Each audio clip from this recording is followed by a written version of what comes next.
Welcome everyone to our fall 2019 Cyberseminar series, Emerging Advances in Hydrologic Education. My name is Ainsley and I'm with CUAHSI. Our host for the series is Imad Habib from the University of Louisiana at Lafayette. Imad will be introducing our speakers throughout the series and will be helping to answer any questions you have at the end of this lecture.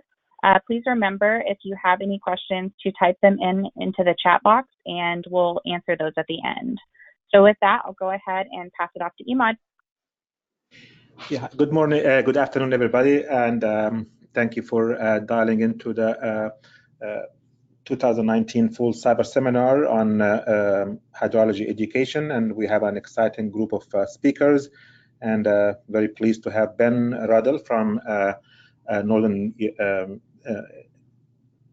Arizona University be our first speaker. So without taking too much time, I'll turn it over to Ben.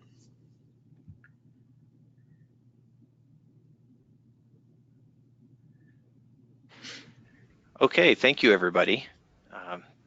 Can you hear me, and can you see a title slide with CUAHSI on it? We can hear you, and yes, we can see that. Wonderful. Okay, let's get started. So I will flip through these upcoming deadlines. I guess that our host will cover those at the end, but feel free to check those out while I get started introducing myself. I'm Ben Ruddle. I am on the faculty in the School of Informatics, Computing, and Cyber Systems in an engineering college at Northern Arizona University in Flagstaff, Arizona. I've been here for about 3 years. This is my fourth. And before that, I was on the faculty of the Fulton Schools of Engineering at Arizona State University. I am by training a civil engineering hydrologist, but right now I am the director of this school, which is a data science and computer science and electrical engineering school. And that's because for most of my career, my work is focused on data systems and how you collect data, organize it, and make inferences and observations about systems using data. So in particular, in the hydrological or water resource context, this is something I spend a lot of time on. So what I wanted to tell you about today is some opportunities in citizen science and some progress in the field of hydrology. This is not something that that we have a monopoly on in our team. Many teams are working on this right now. And so I think it's an exciting area to be in, and I think it's an important idea, the idea of how you collect informal observations or citizen science observations or observations from sensors and data streams that were not intended to collect hydrologic data, but can be used to collect that data, because we will have the opportunity to collect billions of times more observations with those other types of systems, those crowdsourced and citizen science types of observations, than we can collect with professional hydrology science observations. So that opportunity alone really motivates this type of work. But in addition, there are opportunities to communicate and to bring hydrology more fully and vibrantly into the consciousness of the public. And we also think this is an important opportunity for our community through the engagement of people in the hydrologic science process. So it's an exciting area to be in and an important one, but not without its severe challenges. And so the talk that I'm going to give today is going to give you an overview of some of the stuff that is happening in the broader network or under the umbrella of the FloodAware project. And this project was funded in 2018 by NSF's Smart and Connected Communities program. And the name of that project is Community-Based Automated Information for Urban Flooding. This team brings together a number of hydrologists and infrastructure engineers, along with computer scientists, and notably, Chris Lowry's team is a part of this, is funded with this network. Chris is the co-founder and leader currently of the CrowdHydrology network, which is one of the older and more successful citizen science efforts in the field of hydrology. So I want to start with CrowdHydrology, and these are all slides that Chris has provided. None of this is my own authorship here. CrowdHydrology is a cooperation between Chris's team at the University of Buffalo, along with some folks in Wisconsin, USGS, Verizon has provided some telemetry support, and NSF has provided some funding. And this is a really simple system. It was developed at the dawn of the cell phone era, based on texting. And because it's such a simple system, you just text in your station number and the observation that you see with your own eyes on that staff gauge. Because it's so simple and robust, I think it's a really good baseline for us to understand what can be done with citizen science in this field. So the elements are simple, right? You need a person who cares enough to send in an observation. You need a cell phone that allows you to text, and you need a staff gauge. And the staff gauge is actually pretty flexible in design. It could be almost anything that a person could read. And then a little sign is going to tell the person where to send the information. They text it in. And originally, my understanding is that the citizen scientists didn't really get much back from this, but now Chris's team has added a feature where you get an answer back with a link that you can click on, which takes you to, with your smartphone, takes you to look at the data that you contributed. So there's a little bit of feedback to the user. I think it's instructive to see how well this system has worked and what its challenges have been. This is a schematic here of what the system looks like. It involves all these different elements. Typically, a gauge is placed in a watershed or a place where you get some interesting hydrology readings.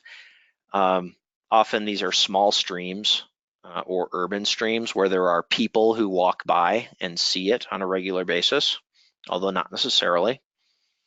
Somebody cares enough to purchase or request a gauge and then installs that gauge, and it's just a staff. And then people send in the readings. Verizon takes those data on its cell network. There's a simple protocol, an API that processes the information and then makes it available through a website for you to download it. So in principle, if enough people were using this system, you would have this rich stream of stream stage or water stage data coming in at a very low cost, and you would also be engaging those users. And you could use this data for anything that you would use stream stage data for, like validating models or assimilating that data into predictive models, or even just reporting depths to people directly so that they would know where the water is and how much there is. This API and protocol is quite simple. The code that Chris's team has written is social.water, and it processes simple text using a fairly tightly defined protocol that's a very simple protocol. So you just punch in the gauge number and the depth, and it'll make good guesses at what the person meant to send and handle some common typos and things. So right now, and I think as of a few months ago, this is what the network looked like. In the United States, you can detect some historical effects here, right? So Chris's team started out in the Great Lakes region, and they have partners in New York and Wisconsin especially. And so because of their social network, the way that CrowdHydrology has grown has focused most of the growth in that region. Although in the last 5 years or so, there's now stations that have begun to creep out across the country. There's one by the National Water Center in Tuscaloosa, which Chris and I installed. There's a cluster of gauges in Flagstaff now because we've been running this project. And there's actually some of the more active users in Oregon, in Corvallis. And so quantity and quality aren't necessarily the same thing. But you can see that this is still a fairly young network. And when I first started talking to Chris several years ago, it was less than half this size. So it's growing, but you can imagine how long it's going to take at this rate for a network like this to grow out to the point where every little stream in the country is being monitored. You know, that might happen eventually, but you have this exponential growth curve of sites and site placements which you're dealing with, and you're hoping that the exponent on that is greater than 1, because that means that eventually you will grow a big network. But I think this highlights an important point, or this is one of the main challenges of citizen science or crowdsourcing, which is that if you're building your own network, you're subject to the laws of networks and of their growth. And those are generally exponential, and exponential growth from a very low baseline is going to take you a long time. So it's better, I think, in all cases to try to piggyback on an existing network, because that's the part of the system that's going to take you forever to grow out, is actually the underlying network of users and of contributors. So this is you can call that one of the fundamental challenges of citizen science, which everybody is going to face, and which is going to be a daunting problem for most of us. So this is a site near Oregon State, and you get to see here a hydrograph, right? So this is just proof that you can get some decent data from a citizen science stage site, right? They get observations several times a day at this site, and these observations are fairly accurate, and with a few outliers that are errors. This is high quality stage data. And so if you have a well-positioned station that has some users, you can get a really good hydrograph at a very low cost using this technology. And at least in this case, that's been happening for about 4 years. Of course, there's uncertainty, and I think this type of data has its own unique uncertainties. So Chris's team has published on this, and they've looked at the questions of how do you quality control this type of data. You're going to have different errors for this data than you do from professionally collected data, because citizen science observers have their own characteristic biases and problems. So I think the summary here is that it works quite well. However, there are occasionally extreme outliers, and those are easy to flag. And then minor outliers or small errors are almost impossible to identify, but they also matter less. And I would also throw in here from a different network that you must be familiar with, which is CUAHSI. CUAHSI is the rain, hail, and snow citizen science network. It's run out of Colorado State University. Nolan Duskin founded that with his team. So they have studied quality control in their network, which is just rain gauges. And they found interesting errors like rounding errors, where it's far more likely that your observation ends in a 0 than other digits. And that indicates that people are doing their own rounding and approximation. And so there's some interesting psychology that goes into these readings, which you don't get from a simple computer sensor, right? Because people have got their own algorithms that they're imposing in between their eyes and their fingers as they enter the data.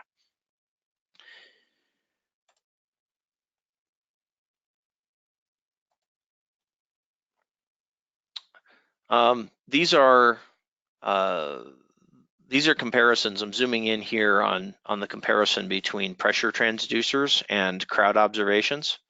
So these are two different sources of data. And so just to sort of reemphasize the point that I made a minute ago, this data actually is pretty accurate, and it's hard to say whether the person's reading or the pressure transducer is more accurate here. They're two independent sources of data, but you can see that they can be quite close in percentage terms to each other. There are some outliers though, and there may be various reasons for that. But I mean, if I was trying to make decisions about flooding in this river, or if I was trying to feed data into a model to help do prediction, I would personally feel confident as an engineer using these observations. They're fairly robust, they're fairly accurate, and as long as you're handling outliers, I think pretty reliable. This is that growth curve we were talking about. So you can see how fast it's been growing, the network in terms of number of stations. It's slightly superlinear, but it's really not going up with a super high exponent. We would love to see a super high exponent on this. And so boosting that exponent so you have more of an exponential growth rate in your network is key to getting faster adoption and getting enough data in there. Chris has broken out the number of one-time users versus frequent users and studied that. And this is the distribution of what that looks like. So in the network, there was 11 champion users out of a total of over 8,000. So 11 of them contributed almost 20% of the total observations. So, you know, I'm imagining that there's a couple people in Corvallis who walk by that site 4 times a day on their way to and from work or whatever, and they punch it in every single time. And those are the people who do a lot of your good observing. But you can see that the most common number of observations is 1, and then followed by 2 to 5. And so what Chris has found with this simple citizen science network is that we have an engagement problem or an engagement challenge with this type of system. There's a lot of people who will try it out, maybe for the novelty, but then they'll never come back and use it again. And that's a big problem for us, actually, because I think recruiting repeat users and engaging them is one of the key goals. And so this type of analysis can show you how well you're engaging your users, I think. You want a lot of repeat users and not as many one-time users. You want to recruit and retain those users. And so we can think about how that would work or what it would mean to engage that user repeatedly, because it's not just about getting them to contribute data. Their contribution of data is an important indicator of how well we are educating them and communicating with them, and how well we are reaching out to that user and integrating them in as a part of this system, so that they care about the hydrology in their community and that they are engaged and committed. And so if people are more engaged and committed, they're going to do this more, is the idea. So these are some of the thoughts about why you would only contribute once, or what the reason would be for the lack of engagement. Maybe they just don't care. It's a novelty. Maybe they don't know that water level goes up and down, and so they only send in 1 observation. My personal favorite is lack of feedback. I believe that, or I have a hypothesis that if we give the users the appropriate kind of feedback and interaction, that they're going to be more engaged. And so it's about a give and take, not just them sending in the numbers.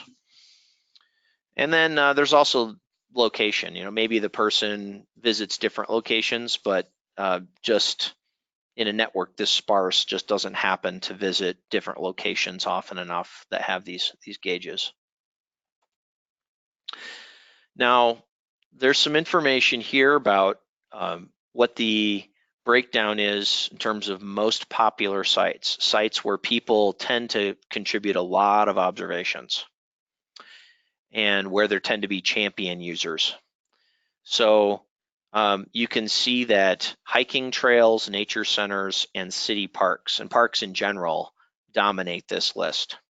So these are places where people are going intentionally to spend time outdoors, often with a family or a group or children. And these are not places that are maybe just urban infrastructure or commuting locations.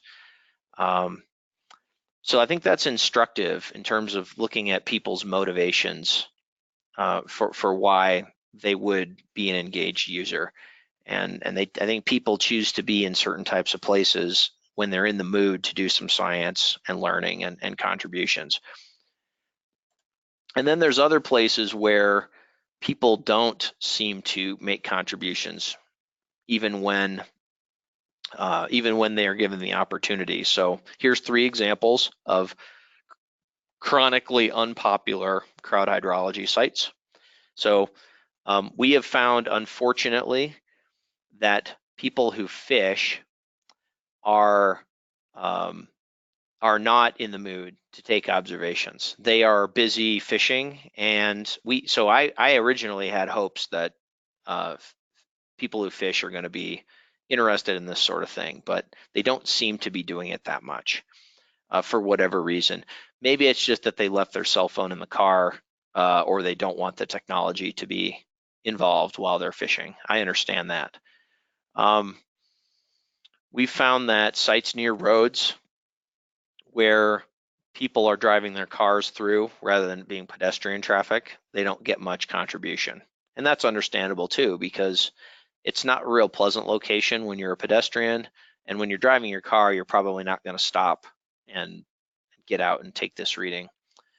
And then boat ramps are places where people are like putting in or getting out or interacting with that stream. I think people are just busy in these locations. They got other stuff going on, and so they don't tend to make contributions.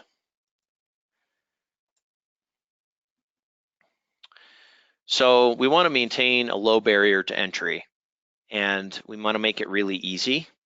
And we want to put these sites in places where people are actually going to, take observations and read our signs. And so there's some psychology to this that we don't fully understand yet, but are just starting to, in the case of citizen science hydrology. Some other problems would be weather dependency. So if you're looking for readings during rainstorms or floods, which are the most interesting readings, you're probably not going to have as many people out there standing next to your culvert or your stream or whatever while it's pouring rain or while it's flooding, which is probably a good thing for safety. But it does mean that, at least in this case, it tends to be, with a text-based system, it tends to be more of a fair weather system and more of a base flow system. So that's an important observation. So is this stuff useful? I think in some ways it is, but there's some caveats. It's certainly not a magic bullet. We need to do quality control, calibration, and validation on the methods.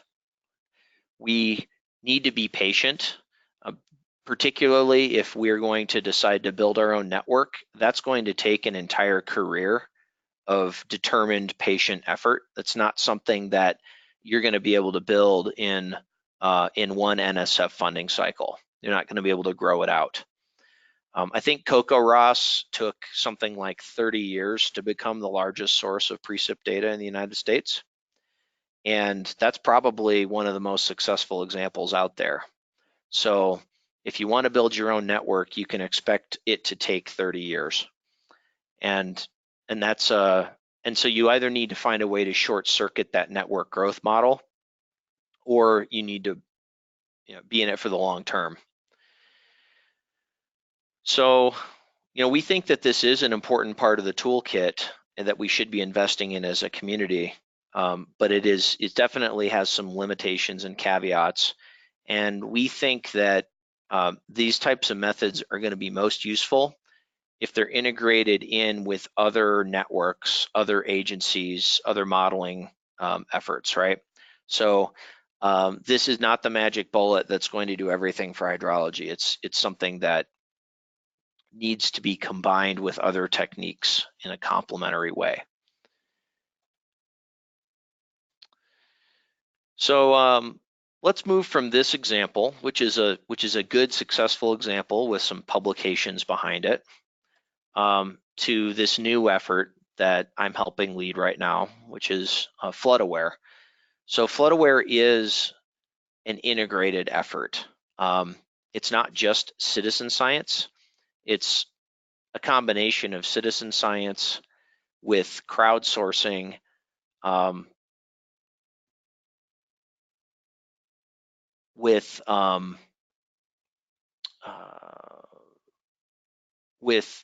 hold on, I just lost my train of thought. I'm gonna switch to full screen mode. I just saw a note that I was not using the right mode. Let's see if I can get this into full screen. Okay, that might be better. Thanks, Steve. FloodAware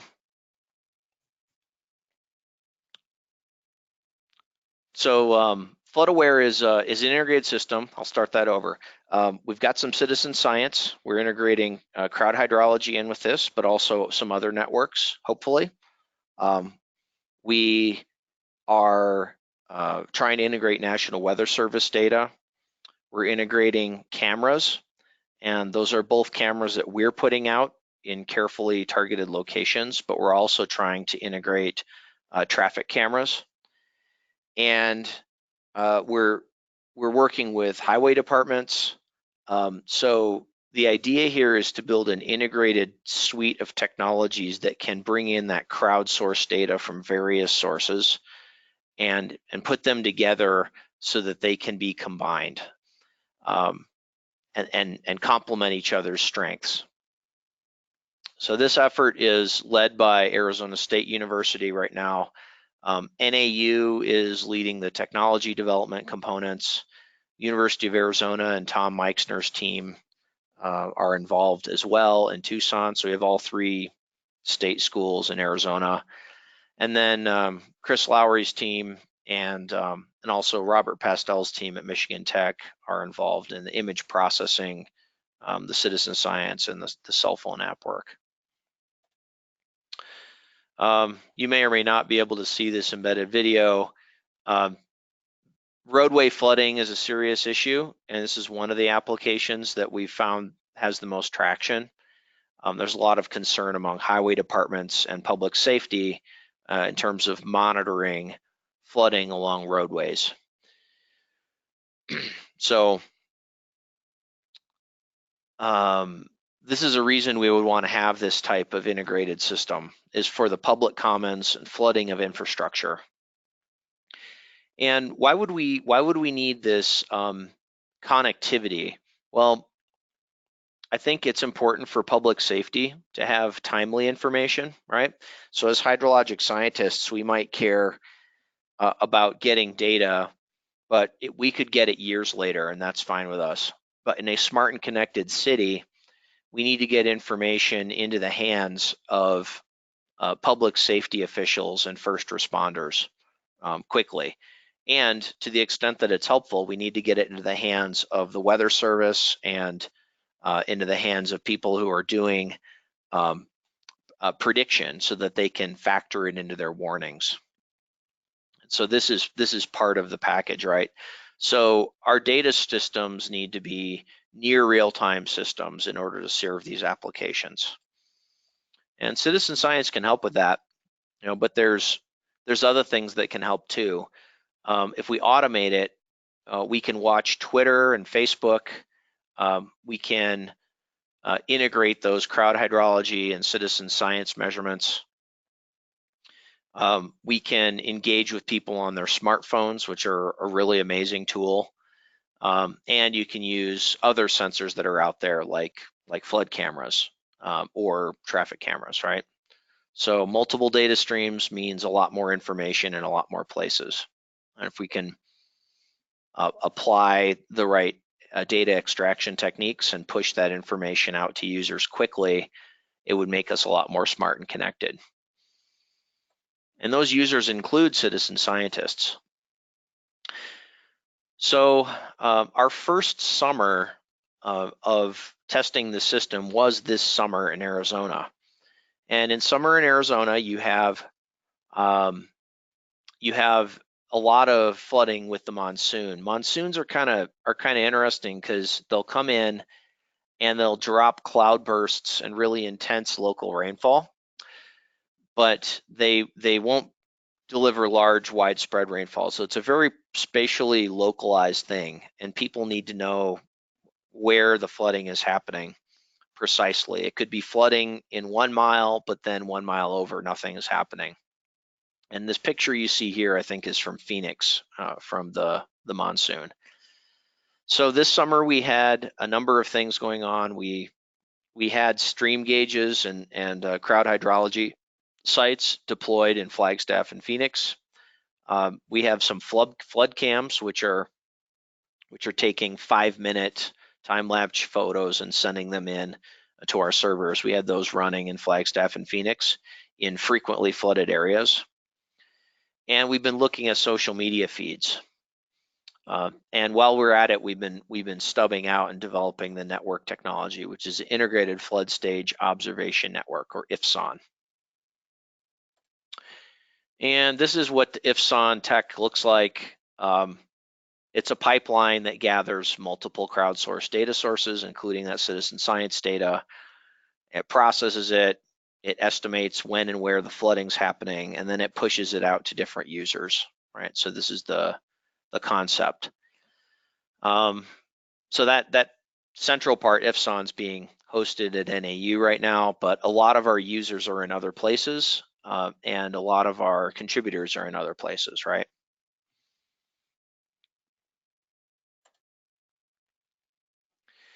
So here's some citizen science examples from Flagstaff, right? So we've been putting these gauges and signs in frequently flooded locations in Flagstaff.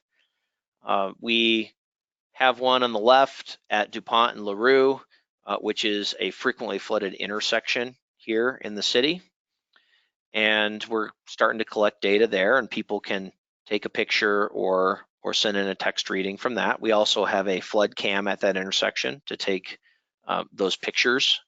And the camera is looking at the staff gauge, so we can read depths off of the staff gauge using really simple image processing technologies that are pretty well established. The one in the middle is on the Rio de Flag. That's our ephemeral stream in town, and that is going to take flow readings there along the Arizona Trail, which is a popular hiking and walking trail. And then the one in the lower right is right by City Hall, the same Rio de Flag, but there's no water in it there. And that's right by the city library and City Hall. And so people can take readings there when there's water in it. We've also found that this technology is easy to deploy. So this was really handy this summer in Flagstaff because we had a fire, and that fire was sitting right above the city in one of our main watersheds. And so during the fire, there was concern that forest fire would create floods in the city. So we went out and deployed very quickly some of these gauges and put up a couple cameras. And it was really easy to do. It was fast to do. And And so we found that this type of deployment actually was practical to do during an emergency situation or in anticipation of flooding, right? So you could, if a hurricane was coming or a flood was coming and you knew about it with a few days of lead time, you could actually deploy these systems in time to take readings, which I think is not something we were thinking about when we started this project. But it's simple enough, cheap enough, and rapid enough for us to do that. Here's a staff gauge in Phoenix. You can see it looks a little different. But the idea here is in this frequently flooded area in downtown Phoenix is that we have cameras and we have staff gauges. So you can, when that street fills up with water and it starts covering the curbs and the sidewalks, you can read the depth. And some simple visual targets help us do that. And so we can now automatically read those depths and beam them to public safety and to any users who might be paying attention to our system. So that's FloodAware. We have a website. The website is not too much different from what I just showed you. It's kind of a splash page right now. We haven't released the technology or the app to a broader user community yet because we're still developing it, and we want to make sure that the technology is working well before we put it out there to the public. Because it's important to our stakeholders that it goes smoothly with a nice mature technology when we release it. So that's why we, although we have a project and we have servers and cameras and cell phone apps and things, you won't be able to actually download those from the site yet. Look for that in the next year when we do our launch. You'll all know about it, and we'll probably broadcast that through CUAHSI. We have engaged USGS and the National Weather Service in this, and we're working with those partners in the National Water Center to think about how we can connect these technologies with federal agencies. And they're an important stakeholder. So the federal agencies are ultimately responsible for a lot of our flood warnings and modeling. And they also have a really nice network. They have the ability to more broadly disseminate and connect these tools, right? So I think it's important to have multiple partners when you do these types of projects. So we have been spending time on that. And in summary, I'll just go through some of the points from the talk. So citizen science and crowdsourced data does fill some key gaps for hydrologic science and prediction. And that's potentially really powerful. It's especially powerful potentially in cities and at fine scales where we don't have much data right now, because that's where we have all these sensors and all these people and the greatest density of risk and need, but it's also where we have the fewest traditional hydrologic data sources. So that's the opportunity here that we're trying to hit. But citizen science in particular is really hard because there's a long chain of engagement with the citizen scientist, and the collection of the data and the feedback to the user can fail at many different points. And so you can get most of it right, but fail at one point, like your system's just a little too hard to use, or you don't provide enough feedback, or your gauge is just not quite in the right place for people to stop and take readings. And any one of those things can kill your effort to get citizen science observations. So you really have to get it all right, and that's hard to do. But when it works, I think CrowdHydrology has shown that when you get all those boxes checked, it actually works quite well. FloodAware is a broader network that is building a technology platform for cities in particular to connect those citizen science and crowdsourced and camera and social media types of data sources. And so we're doing that right now, we're testing it right now, and hopefully we'll be able to actually deploy that for use by communities and stakeholders in the next year or two. And finally, I just want to end with an invitation for partnership, because I expect that a lot of the participants in the webinar have their own projects or their own ideas about how to generate this type of data. And what we're doing with FloodAware is we're attempting to build that backbone or that infrastructure that allows us to integrate those different efforts and projects together. So we have the willingness and the ability to connect with your system if you're building one, or to figure out how to integrate your citizen science data, so that you can focus on the problem of collecting that specific type of data with those specific users, without needing to build the whole infrastructure that integrates it together with other data sources and gets it in the hands of like the National Weather Service or CUAHSI or whatever. So we're looking for partners, and please reach out if you're interested in talking to us about that. I will pause here, and I will ask for your questions and hand it back over to our panelists and leads to ask those questions and moderate the response. I think it looks like we've taken about 45 minutes to this point, so hopefully we still have a few minutes for questions. Thanks for your attention, everybody. Yep, thank you for that, Ben. Looks like we actually have two questions. So the first one comes from Paige Becker. She asks, have you considered college campuses that have streams running nearby or through campus? From Paige, right? Yeah, That's correct. so thanks for the question, Paige. That's a great idea. I think that college campus streams check most or all of the boxes that Chris's team have identified as high quality citizen science gauge locations, right? So you're going to have hiking trails or walking paths. You're going to have pedestrians, and at least some of the time they're not going to be in a hurry. And so I think while it's not quite a nature center, you are going to get a decent response from those types of sites. And so we do have some of them already. There's some at the University of Buffalo. I believe there's one at the University of Wisconsin. The best site in terms of most responses is right outside Oregon State University. And we have a number of these gauges on the Northern Arizona University campus now. So short answer is yes, that's a perfect place to put these things. And we have, for example, at the CUAHSI Biennial last summer, we have had posters and examples where we've been soliciting professors and students to put these, in particular, to put up CrowdHydrology stations on their campuses as part of their hydrology teaching and research mission there. It's easy to do. I mean, it's not free in terms of time and money, but it's cheap. So I do encourage everybody to think about doing that. And now we have a dual system. I should explain that too. I forgot to mention. So there's two different networks, which are CrowdHydrology and mobile hydrology.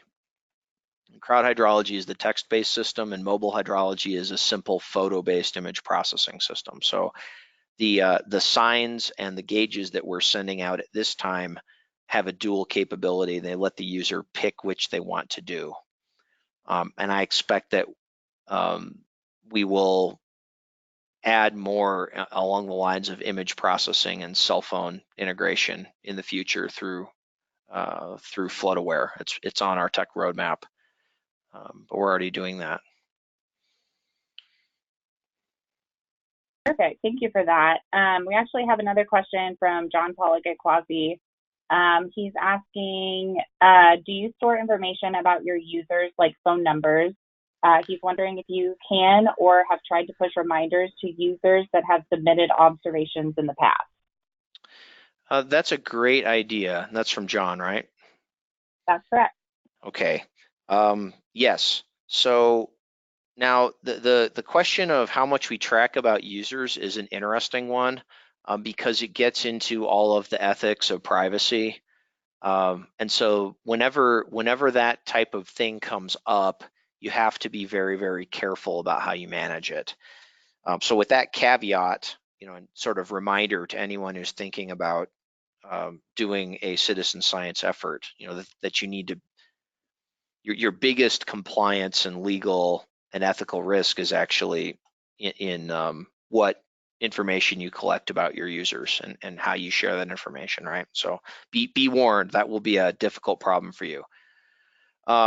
We do have users' phone numbers because they send us information from their phone. If they are using the mobile hydrology system, they use a standard login system. And so we'll be tracking their photos that they submit and logging their photos along with their user identity.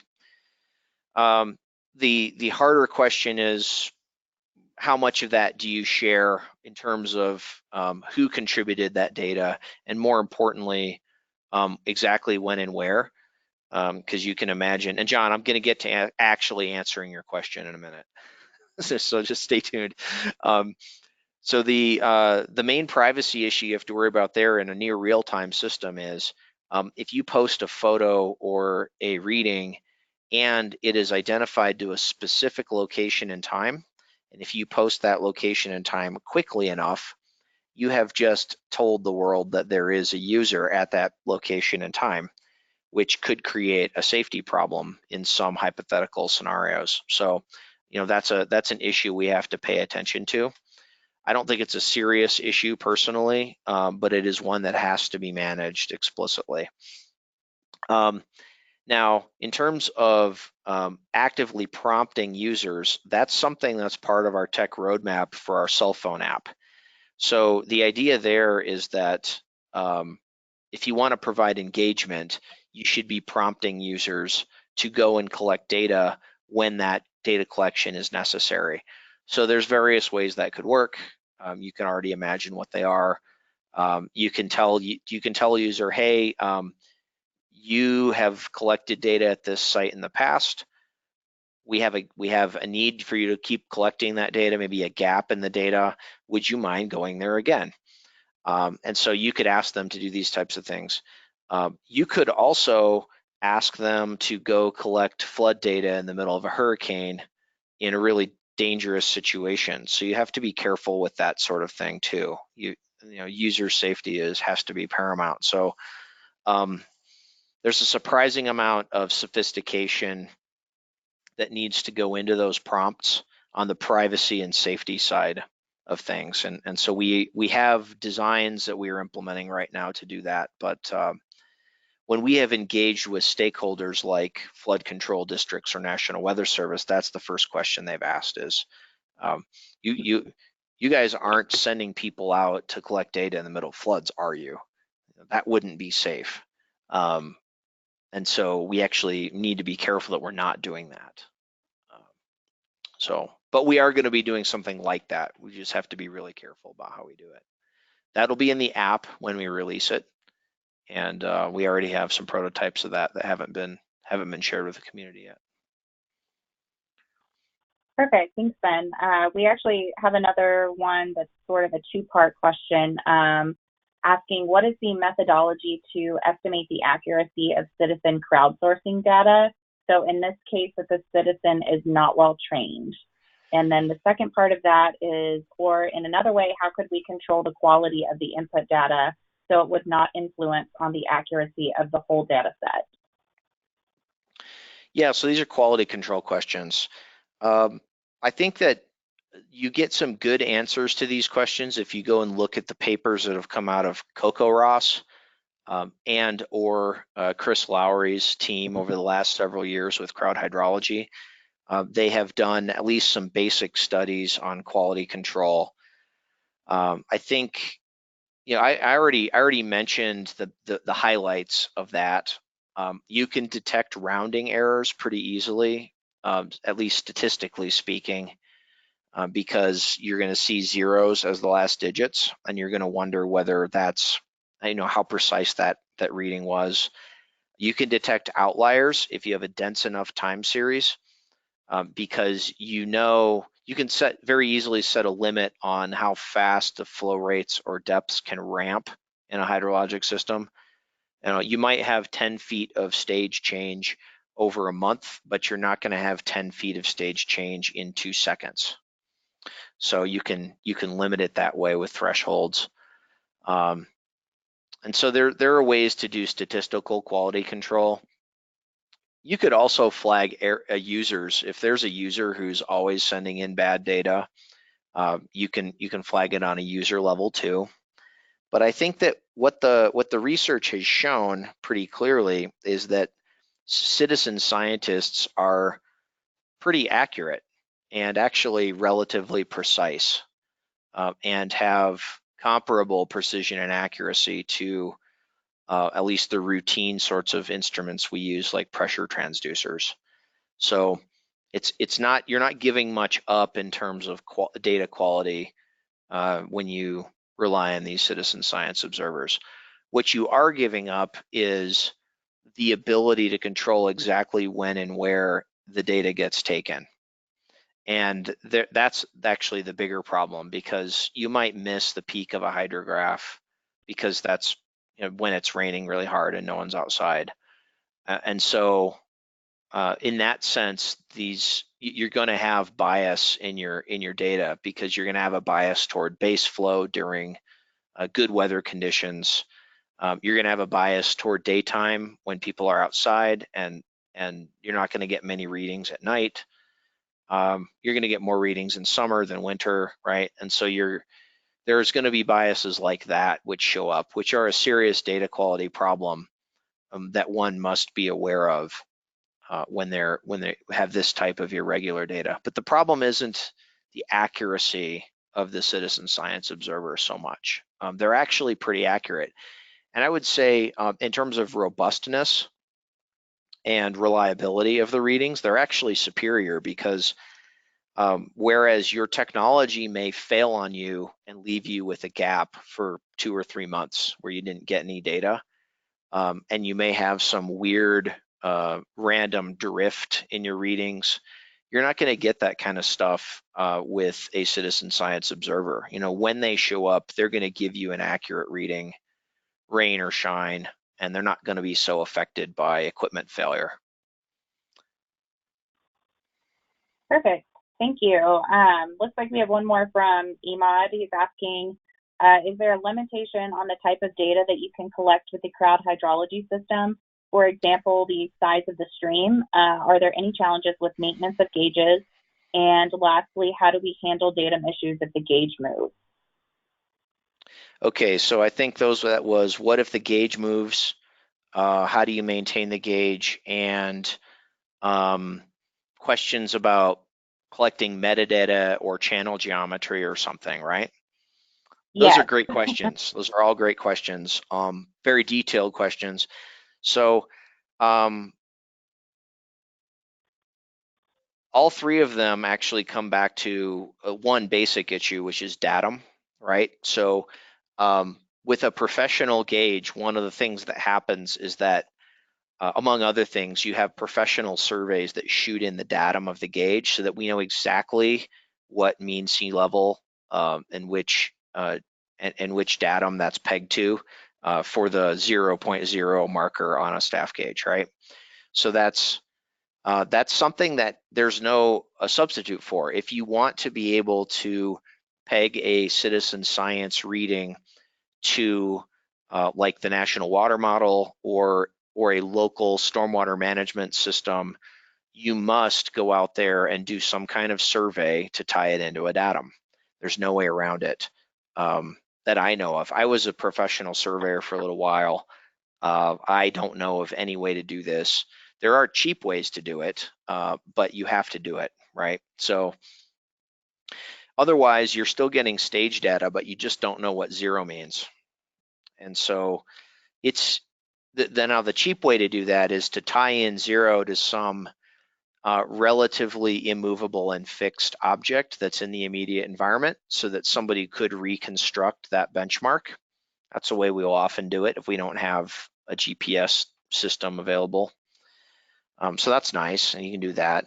But really, you want a real survey to be done. And while you're at it, you want to check at least some basic channel geometry. You want to know about slopes and channel slopes and widths and bank slopes and such. If you don't do that, you can't tie it in very well to flow modeling. Finally, sign maintenance. The way we've built our system in CrowdHydrology and mobile hydrology, there's really no sign maintenance. Eventually the sign will get washed out in a flash flood or destroyed somehow, and then you just put in a new one. And when you put in that new one, it would be really good to have shot in a datum to a nearby benchmark so that you can put it at the same height. So I think there's no free lunch on that. In theory, we would love to use cell phones. Like if I was building the system that I dream of, the cell phone, you just set the cell phone on top of the sign and you just move the sign around until it was, exactly the same as the previous one or was at the exact right datum. But as anybody who's worked with precision GPS gear can tell you, cell phones are nowhere near that accurate yet. You might be 95% of the time when the weather's right, you might be within a few meters or 10 meters, but you aren't close enough to locate a datum on a gauge that reads in centimeter increments, and probably never will be. So you got to survey it. Long story short, survey. Perfect. Thanks for that, Ben. So now we kind of want to switch over to CUAHSI events and deadlines. So up on the screen, we have a few things coming up that we want to make everyone aware of. So the first one we have is the Pathfinder Fellowship. So the Pathfinder Fellowship is something awarded to graduate students in hydrology and related fields. And this enables them to make an extended trip to enhance their research by adding a field site to conduct comparative research. So the deadline is actually coming up for this pretty quickly. The deadline to apply is October 11th. The next thing we want to make you all aware of is a free workshop that's actually taking place before the AWRA conference. The workshop is on November 3rd from 1 to 5 p.m. and you all can find more information either on the CUAHSI website or at awra.org. Lastly, we have another fellowship opportunity, the Hydroinformatics Innovation Fellowship. This fellowship will be awarded to support a hydroinformatics project that will be disseminated to the CUAHSI community. Awardees will earn up to $5,000 for eligible expenses, and you can find out more information on this on CUAHSI's website. And so the application deadline for this one is also October 11th, so it's coming up pretty quickly. So with that, if we don't have any more questions, we'll go ahead and conclude this seminar for the day. We want to thank everyone who participated, and we hope to see you all next week for the second installment in the series. Next week, we'll be joined by Mara Borrego from the University of Texas at Austin. She'll be talking about challenges in implementing active learning and strategies for reducing student resistance. Thank you, everyone.